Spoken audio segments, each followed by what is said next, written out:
Hey guys, J-Funk here, and today I want to explain to you what is reverse harm and what it does and how to use it and just explain the spell, because I feel like a lot of people don't have good information about the spell, or they're very confused on how it works. And I've been using this spell a lot recently in High Mythic Plus and getting semi-decent results out of it. So I want to just shed some light on the spell and show what it's capable of. Before I start though, special shout out to Evade for helping me test all these things. Thank you, you are the MVP. But let's get to it. What is Reverse Harm? Reverse Harm is a PvP talent that you can use, but it can also you can use it in PvE if you have the Conflict and Strife Major Essence.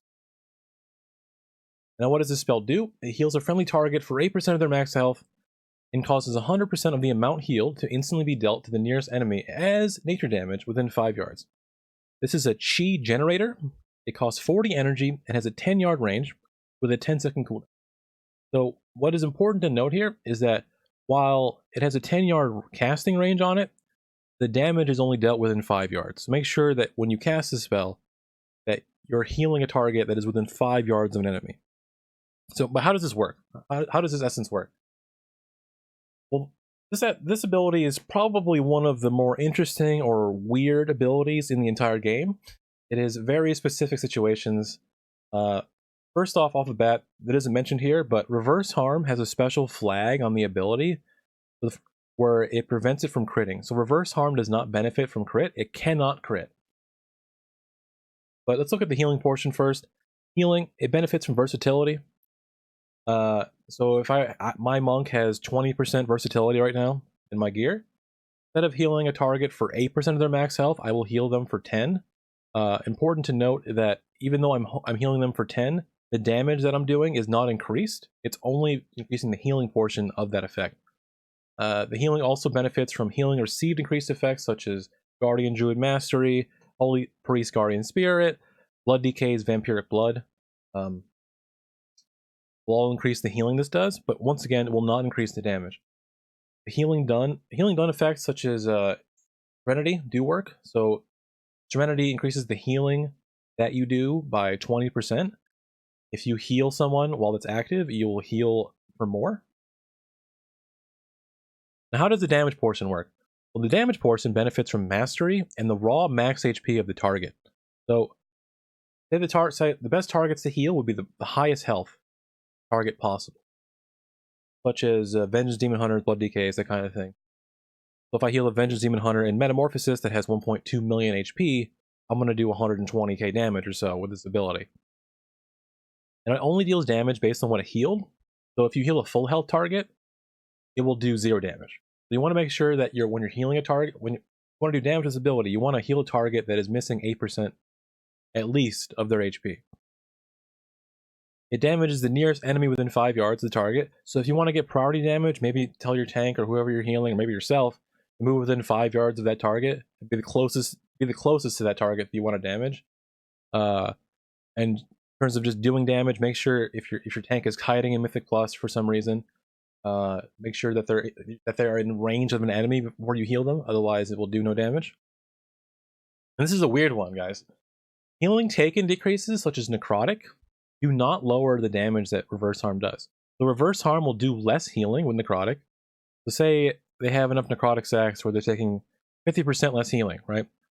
Reverse Harm will only heal them for 4% of their max HP, or 5 if you have versatility, but it will still do the damage as if it healed the full amount. So that's very important and very good for this Mythic Plus week in general, because Raging Necrotic, the tank is most likely going to be missing health most of the time, so it allows you to get free damage in there. Now, what are the best times to use this ability? Heavy tank dim situations. So some examples of that would be, for myself, in raiding at least, I use this essence, this ability, on our Mythic Lady Ashvane prog at the beginning of the tier. And it seemed pretty good there because I noticed on the fight that our tank was taking a lot of damage and was missing health a lot of the time. So I went this essence and it did a lot of damage. Alternatively, on that fight, you could, if you're using the 3 tank strat, for some reason still, you could be healing the third tank before he dies, because they'll be taking a lot of damage constantly. In Mythic Plus situations, you could be using it. It's really good if you have like a Vengeance Demon Hunter. or Blood Decay tank in Mythic Plus, but it can be used elsewhere. Really, just high keys in general, like high keys for me being like 20 plus at least, where the damage from the trash and the bosses is high enough where the tank is going to be constantly missing HP. Point 2, Vengeance Demon Hunter Blood Decay. They are the best tanks for this. They are the best tanks for this essence.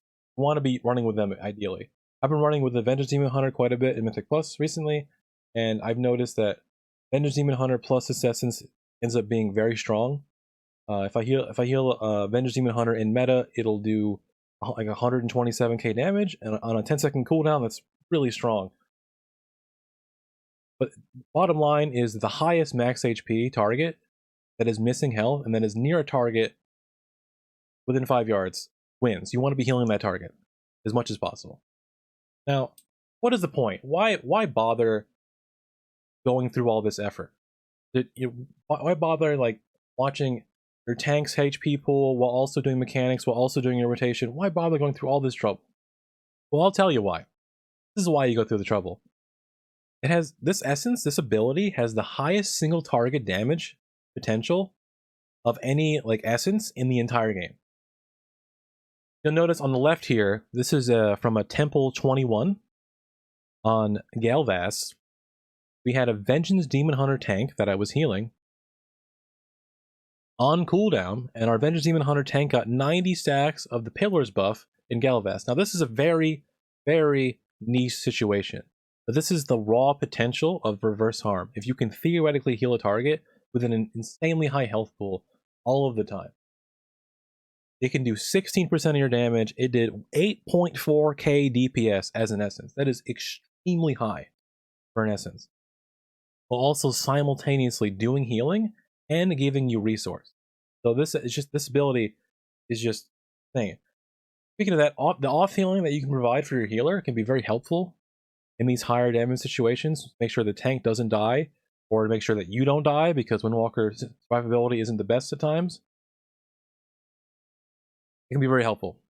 Also, if you're looking for like a different play style, if you're looking for like a more complex play style where you're having to pay attention to different things, you want to try something different that can be theoretically pretty good, you can give this a shot.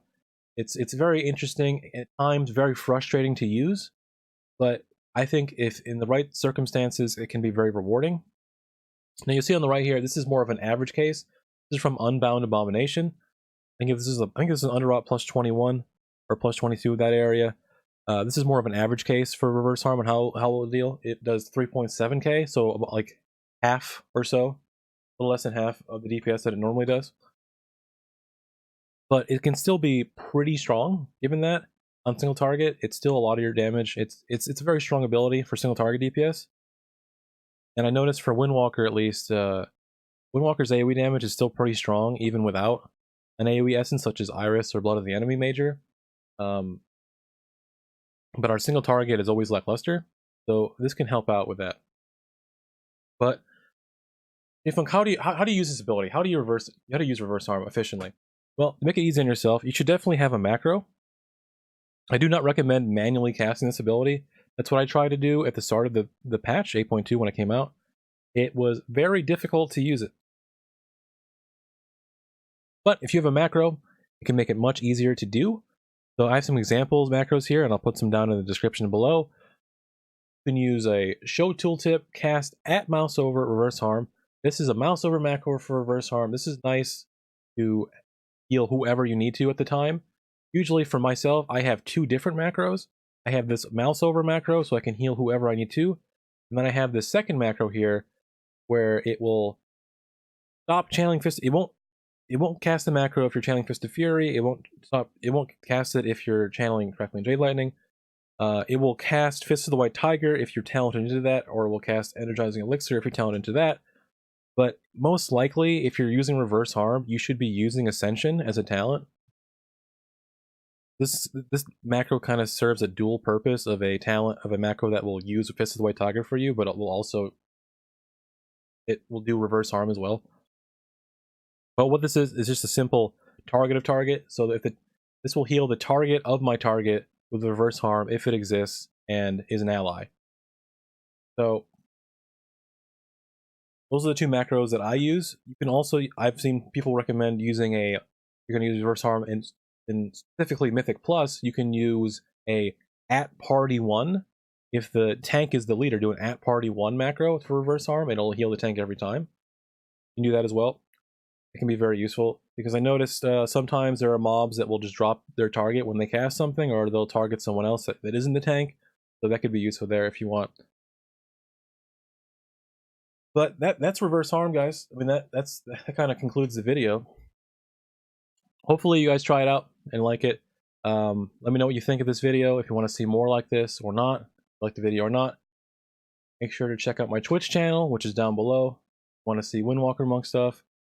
I'm going to try to upload videos more often now, but we'll see what happens. Regardless, have a good one, and I'll see you in the next video.